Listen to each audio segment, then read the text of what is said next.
Hey there, it's Board Game Dave, and today we're going to be talking about all of the games that I played at PAX Unplugged this year. Now, of course, PAX Unplugged was a couple of weeks ago, but I had such a wonderful time walking around with my friends Gary and Connor and Beth and checking out all the things in the expo hall and new releases and exciting new games and meeting new friends and seeing old faces and getting to game with people that I've met in previous PAX Unplugged. So it was just an amazing time spending time with people who really love board games.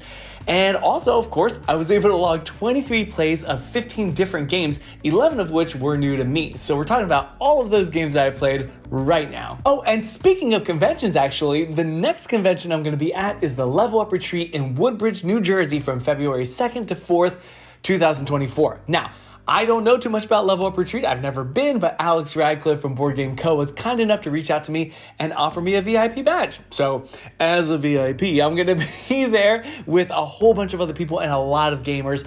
So if you're interested and in the area at all, and you want to come to Level Up Retreat, check out the link down in the description. There's also a promo code down there, so make sure you use that to get $10 off of your badge. So hopefully I'll see you there at Level Up Retreat in February. But anyways, back to PAX Unplugged, and we're starting with a game called Crokinole. Now, this is a dexterity game where you're flicking these little discs into the center of a board and trying to bump other players off the board. I don't consider this a board game. I still don't, even though this has become something of a PAX Unplugged tradition. I always end up playing Crokinole at PAX, but not a board game. It's fun, but whatever. Next are 4 games that I liked and I thought were pretty good at PAX Unplugged, starting with Gap, which I think is being re-released by Arcane Wonders this year. So Gap is this very, very simple card game where you'll start with some cards in front of you and you're gonna play until everybody is out of cards. That's how a round works. So in this game, you're trying to collect sets of the same color, kind of, sort of. So if I play this 5 and there's any 5s out on the table, I would take the 5s. Yeah, both 5s, any 5s. And if there aren't, I take the adjacent cards, 6 and 4. If there aren't either, then the card just goes out on the table. And basically, throughout the course of the game, you're trying to collect sets of the same color because at the end of the round, you're gonna look at your color or suit with the most cards and your color or suit with the fewest cards, and your score is the gap between those two. Kind of complicated, and there's some other fiddly rules. If there's like multiple, like if you tied, like you have 2 sets of 8 each, then you double the score, things like that. So it's a little bit complicated, and there's this push and pull where you're sometimes trying to take a whole bunch of cards of a certain color, but you don't want to take, the cards that you have the fewest of. Kind of complicated. That's Gap. Next is Wandering Towers, which is a really silly, very goofy, whimsical game where you are these witches, and these towers, as you play these cards, are going to be kind of crashing through the landscape, and at times hopping on top of these wizards, and you'll see that they can be built in different layers.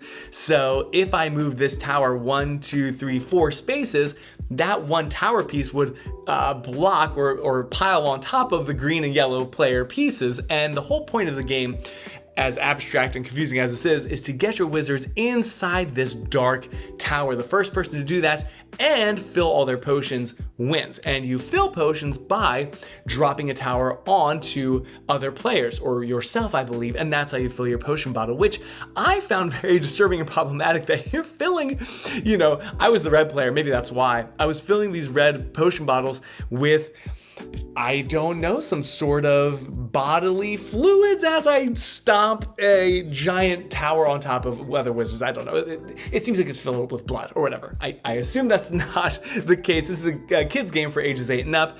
And there's a memory element too where, let's say I'm the red player and one of my wizards is inside that, second tier tower. I need to remember that as other pieces get moved around. It's kind of like that cup game where the peas inside and you shuffle them around. Anyways, that's the basic gist of the game. It's fun.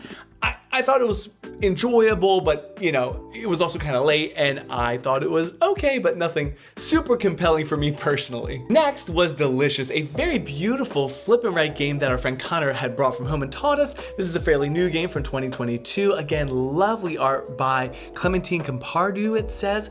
Look at that box. I love this kind of watercolor-esque art. and these beautiful vegetables. And basically the point of the game is that you have this garden, and as you flip vegetables and tools and fruits, you're just gonna fill in spaces on your personal board. Maybe I'll put some B-roll of my own board, which I was pretty proud of. I especially appreciated that in this game, there's a little card that shows you how to draw the different vegetables, because I'm not particularly artistic, so I appreciated the help. So here's your garden space, your little garden plot, and there's various rules like these have to match each other and these can't match each other, and you score points based on set collection and things like that. So there's carrots and peppers and onions and lettuces, and then your fruits go over here in your fruit container. So yeah, I thought it was okay. It was fairly quick. The rules, honestly, I thought the rules were a little convoluted, although also Connor, it had been a while since he had taught the game, so he was a little rusty on the rules. But I will say, as you can see, it's beautiful, it's a lovely, gorgeous game. Flipping rights are not my main thing, so that might have been part of it. Again, I thought it was good, and I liked it, and that's it. One very exciting thing I got to do at PAX Unplugged was play a game designed by my friend Lewis at Lamp Games called Fluffy Dragons. It's a game he's been working on for a very, very long time, several years, I think. And we've talked about it a lot and never got a chance to sit down and play it together. So he was demoing the game, and I finally on the last day sat down and played it with him. And I thought it was very, very good. There's a lot of really promising elements. I wish I had more B-roll to show you, but I'll show you maybe from my footage there. Basically, you play the role of this dragon, and you are trying to collect these gems, and whoever has the most gems or most points via gems at the end of the game wins. And you're moving on to these different elemental spaces, and there's a bluffing element. You can call the people out if you think they're bluffing, and if you catch them, you get gems. If you're wrong, they keep your gems because you're using the gems to bet, basically. And it's really, really good. The promising thing, the encouraging thing is that there's lots of room for development, I think, just as far as design and art style and things. I mean, it's in the works, it's, in progress, kind of like a beta game right now. So as it progresses, I think it's going to develop into a very, very wonderful family game. It's got a lot of potential, and you can check it out on Kickstarter. I don't know when it's launching, hopefully soon, but I think he had mentioned maybe sometime early next year it'll be on Kickstarter. So anyway, that's Fluffy Dragons. Keep it on your radar. It's a game by a really good guy named Lewis at Lamp Games. So check it out. All right, next I've got 5 games that I really enjoyed. I liked a lot. They're great games, but not quite amazing games. They didn't quite make the cut as far as spectacular games I'm gonna rave about, starting with Point City. Now, I actually got myself a copy of Point City mainly because my family and I really enjoy point salad so much. Like when we play this with the cousins, it's amazing. They bought their own copy, and this was kind of a no-brainer. I heard great things about Point City. I know it's kind of like point salad meets Splendor, and that was really appealing to me. So I bought it the first day. We played it twice. And don't get me wrong, I like Point City. It's got a lot of, interesting elements that's not in Point Salad, like the tableau building, the discount thing. You're getting resources to build these buildings. Some of them give you points. Some of them give you these civic icons, which are set collection scoring, and some of them give you discounts. So just like Splendor, right? Because I have 2 of these green buildings, all future green buildings or buildings that have those green costs are 2 cheaper. If you get what I'm saying, again, like Splendor. And I think it's good. I don't think it's a Splendor killer necessarily for me. There's also just a few really tiny fiddly things that I think just make it a little bit clunky, but I don't regret buying it. I think I'll play it a lot, and I think it's great. Just, not in my top, 50 games necessarily. Another game we played that I feel similarly about is Framework by Uwe Rosenberg, which is weird because I love Uwe Rosenberg designs like Patchwork, like Feast Road, and like Hallertau, many of these games. Framework is good. So I actually played it for the first time at last year's PAX Unplugged, and basically it's actually very, very clever. You are drafting these tiles that have these different frames on it, and the tiles will either have frames and or these scoring criteria. So basically this tile wants 3 wooden frames in a contiguous line adjacent to it, right? And when you complete that objective, you take your little marker and put it on there, and the first one to run out of their markers wins. It's really simple. I actually won it both times I've played it, I think. So you're building out these networks of frames that match and try to score your objectives. So very simple premise. I actually do think I like this game a lot. It just doesn't grip me in any sort of thematic way or artistic way. I think it's a great abstract game, but again, doesn't rise above that level of, I like it a lot and I would play it, you know, probably anytime, but I don't feel like I need it in my collection necessarily. Roll to the Top Journeys is a game I probably liked a little bit less than Framework, although I still did enjoy my plays of this game. My friend Marcus, actually, from college, who I saw at last year's PAX, we met up again and he taught me this game that he had, I think, just bought. So, Roll to the Top Journeys, it was published by All Play, formerly Board Game Tables, so small little box game. In this game, it's a roll and write, and you just have to work your way up from lowest numbers at the bottom to high numbers at the top, just ascending order. So in a very, very quick overview, this piece that's above these two other pieces has to be at least... This is wrong. That's a mistake. It has to be at least a 4 because it's the higher of the two numbers, which is strange. Anyways, so you're gonna be rolling these dice and filling in your numbers as you work your way up, okay? Throughout the course of the game, also there's this random die that's going to tell you whether to add more dice, take away more dice, swap dice, because you have like a D4, a D6, a D8, so on and so forth. So if it's your turn and you get to choose whether to add or remove or swap dice, you might strategically be thinking, okay, I need a much higher number, so I'll put the D20 in and take the D4 out. So there's a little bit of agency in there, but overall, I think I was just a little underwhelmed with how little agency you have, and everybody's just working with the same numbers that are rolled by the active players. So weight 1 out of 5, very lightweight. It's probably not exactly 1, maybe more than that, but yeah, as long as you can do some math, you can play this game. Again, I don't like that this example is not correct, but anyways, my main beef with it, I think, is that playing 2-player with Marcus, we had very similar boards, except that he was higher up his wonder or whatever with, I think, a lower number. So there was like virtually no way for me to catch up, and that felt kind of weird because I literally don't think there was any way for me to win, and we just had to play till one person made it to the top. So anyway, Roll to the Top, it's fun. I don't mind it. I just didn't like it a ton. Next was Dwarf Romantic, the board game. Now, this is a game I heard a lot of buzz about online, and somehow I didn't realize until we started taking our first turns that it's a cooperative game. So I think, you know me, I'm not a huge co-op fan. I think I would actually really like this game if maybe it wasn't cooperative. Not to say it wasn't fun. I think what's curious is it plays 1 to 6 players, and I feel like playing it with 2 is basically the same as playing with 6. You just have more voices around the table kind of chiming in about where these pieces should go, which I find a little bit odd, but basically in this game, you are just tile laying and you're building out your little town. So you flip over a tile, maybe it has woods on it, or maybe it has fields, or maybe it has railroad tracks or a river. And essentially you're always gonna have 3 of these objective tiles out. Like this one wants 4 farms connected, right? And this one wants a river that's at least 6 long and houses, or not at least 6, I think exactly 6, and a contiguous group of houses that are at least or exactly 6. So that's the basic gist. You flip over a tile, you reveal what it is, you put it in the most strategically smart area, and then you flip another tile. And if you complete an objective, you flip a new objective, so you always have 3. And that's pretty much it. I mean, it's very straightforward, very, very simple. I don't know what the weight for this would be. 1.68, so very straightforward. And again, because it's co-op, not everybody needs to know all the rules necessarily, inside and out. You just have one person who can teach the game, and you play it together and see how you score. What I really did find intriguing and interesting is that at the end of the game, based on your score, I think if you hit a certain threshold, you are allowed to open up these envelopes that have like additional scoring, presumably additional tiles. I think this is it. Yeah. So it's got this campaign element, which I think is really, really neat in any game. So I think that would be fun to explore. I could see me and Hannah actually really enjoying this as a very relaxing, peaceful game like it says there. So anyway, Dwarf Romantic, I liked it. I thought it was nice. Just a cute, cozy, feel-good game. And last in my liked but didn't love list, which I feel like I'm sounding way too harsh on these games. I really, really, really liked all of these games I'm talking about. But anyway, it's Walking in Burano, which again, my friend Connor taught us. This is a really, really cute game. It's got a cat that looks just like my cat, Stella, which, if she was down here, I'd show you. But this very cute first player token.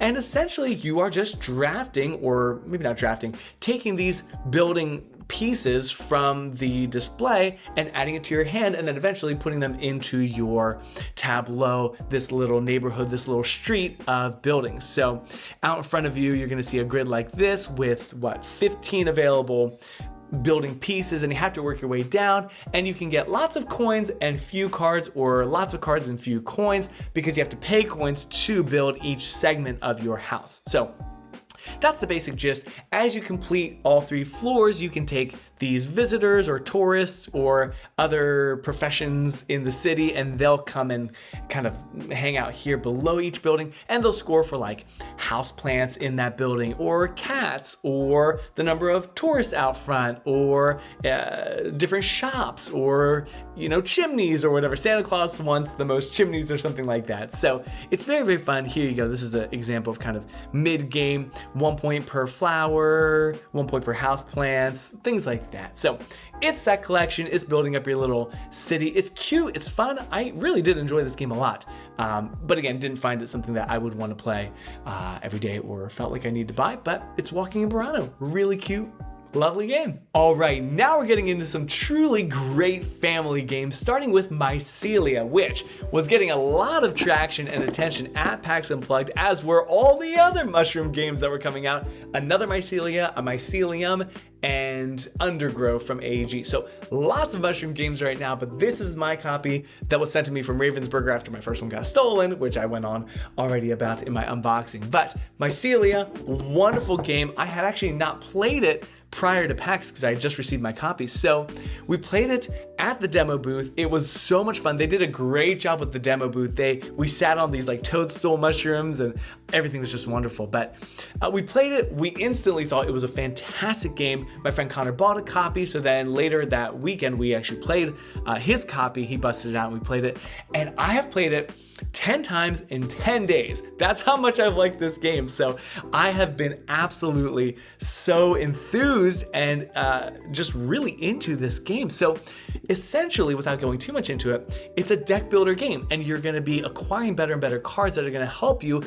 The ultimate goal is to get these dewdrops off your board and into the shrine of the forest goddess. And you're going to do that by playing cards that let you move dewdrops adjacent, or let you remove dewdrops from the water, or move 3 dewdrops from a leafy space, whatever, right? So you play your cards, you do that. You're also going to be acquiring leaves. Leaves are your currency to buy better cards. As you can see, there's like a market there. And at the end of the day, whoever gets their dewdrops into the shrine first, removes all their dewdrops from the board first, wins. And it's got gorgeous, lovely art, this great little flavor text down there as well. And I've been playing it with Hannah, I've been playing it solo, and it's a great family game. Mycelia is wonderful. I am so pleasantly surprised. I didn't ask for this game. Ravensburger just sends me games totally unprovoked. So I didn't know what to expect. I liked the art. I knew it looked really cute, but I was very surprised with how much of a game there is in the box. So I'll talk more about Mycelia in the future, but thank you to Ravensburger for sending me this game. It's beautiful, it's lovely, it's fun. There's a lot more beneath the surface than just a cute, fun, light kids game. So I really enjoy it. That's Mycelia. Another great family game is Shifting Stones. Now, I've been absolutely raving about this game on the channel, in person, in real life, so much lately. I've been showing everybody this game. We played it at PAX. I was just so excited to show people. Actually, this box had a lot of empty space, so I actually packed this full of for sale and metal coins and clusters in there. I put like 7 games inside the box, but that's neither here nor there. Shifting Stones is a wonderfully short, simple, very easy to teach game in which you basically have a hand of 4 objective cards that look like this. And the whole point of the game is to get the things out on the board to match what's on your card so you can score them, right? And you're going to be doing that by swapping adjacent tiles, flipping tiles over to their back side, and there's a handy dandy guide to show you what's on the back, and scoring, and that's it. So each turn, usually you'll end your turn by spending cards, and then you'll draw back up to 4. So each turn you have 4 cards, and you have to figure out how to discard them, how to score them, how to play them most effectively to score the most points. Once somebody hits a certain magical number of scored points, you finish the round and see who has the most points. It's so simple. Shifting Stones is brilliant. It's fantastic. I think this is my go-to family game recommendation right now. Not that it's my favorite necessarily, but as far as accessibility, ease of learning and playing and teaching, how short it is, ages 8 and up, there's like no text involved besides like the rules and stuff. It's lovely. Shifting Stones is amazing. You should consider getting it for your family for the holidays if you have time. It's really, really good. And my last great family game that we played at PAX was Cluster, a game all about getting rid of your magnets. So this is super straightforward. I've played it with so many people this year. It's my second most played game, I think, of 2023. Essentially, you are going to start with a whole bunch of magnets, and the first one to get rid of their magnets wins. Now, the trick is the magnets have to go inside of this thread loop thing, and if at any point during your turn the magnets clack together, you take those magnets and you lose your turn, and then of course that opens up a lot of space for the next person. So that's it. Oh, they're playing on a cat. That is hilarious. So another hilarious anecdote actually from Cluster is we were playing in the free play area on these big, tables that they provide for us. And we had some free time after we played this big game, and I was like, well, let's play Cluster.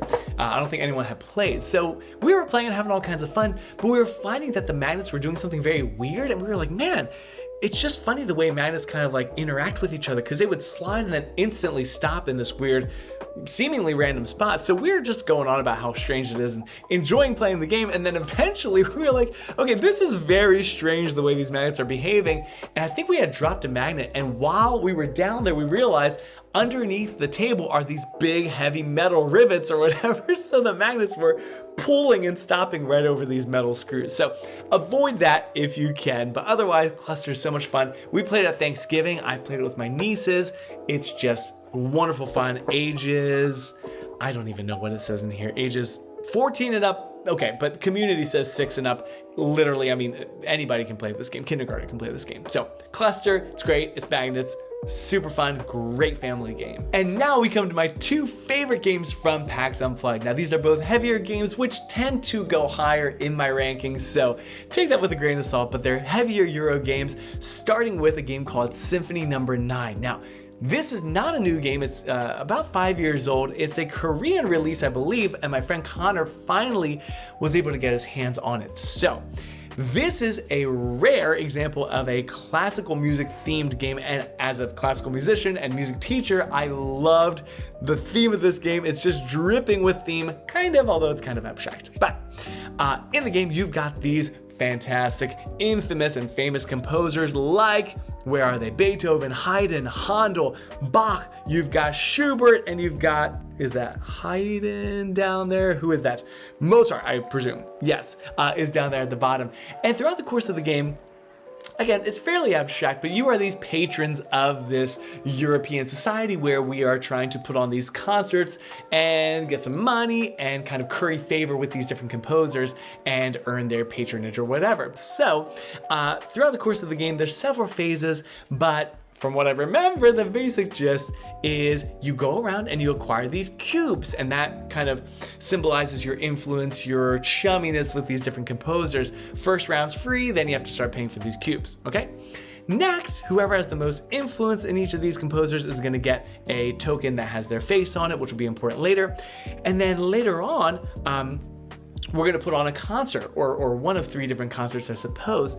Each different composer has this popularity track, which is really interesting because as you progress through the game, each composer has a different sort of arc where, some composers, they kind of peak in the middle of their career and then they plateau. Someone like Beethoven, I believe, kind of ramps up toward the end of their career, perhaps even after they die, they become more popular, and other composers kind of, I suppose, just decline in popularity. Anyways, you're gonna figure out for each round when you put on these concerts, which composer is the most popular and which one's the least popular. And that's gonna go on this board up here, which is a little hard to show. It's this concert board. And then this very, very interesting part of the game, here we go. So you'll have your composers here, and then you're going to do this blind bidding sort of thing where you're gonna take some of your very, very precious coins and commit some of them to the concert, and then you're gonna reveal how many coins everyone has shown. This part is very unpredictable. We played with 4 players, so there was just so much volatility. And essentially, depending on how many coins go, into the concert, you're either going to do, fund the most popular composer or the mid-level composers or the least popular composers. And then the players who have most favor, most affinity with those composers get the rewards, if you're following me at all.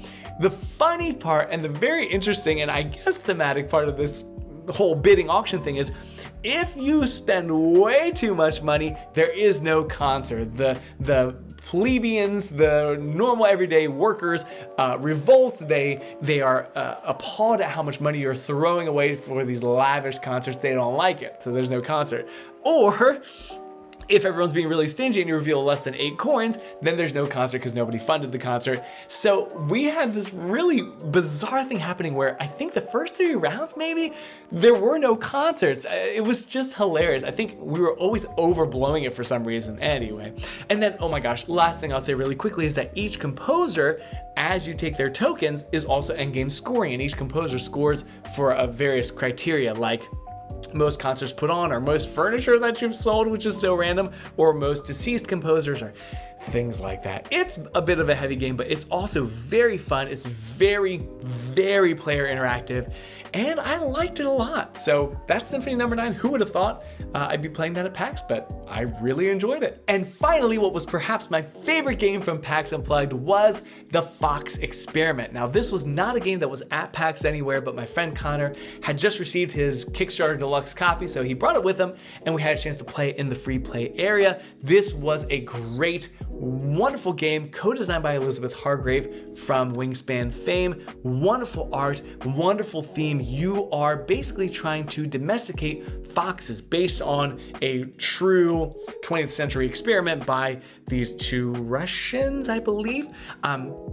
So anyways, it is an enormous table hog, and it's a bit of a teach in the beginning. It's certainly not a lightweight family game. It's a mid to heavyweight Euro game. 2.38, it says, probably a little bit heavier in my opinion. But anyway, in as much of a nutshell as I can put this game, basically you are going to start the game by drafting these different foxes. Now, they are just base level wild foxes, not particularly friendly, but throughout the course of the game, of course, you're going to be mating these foxes together, and then based on their personality traits, you'll be rolling these dice that represent things like floppy ears, a soft bark, a wagging tail, things like that, things that indicate domesticness, or you get the gist, right? They're much more tame. So you'll be rolling those dice, trying to put them together like this guy's doing here to sort of get those trait points.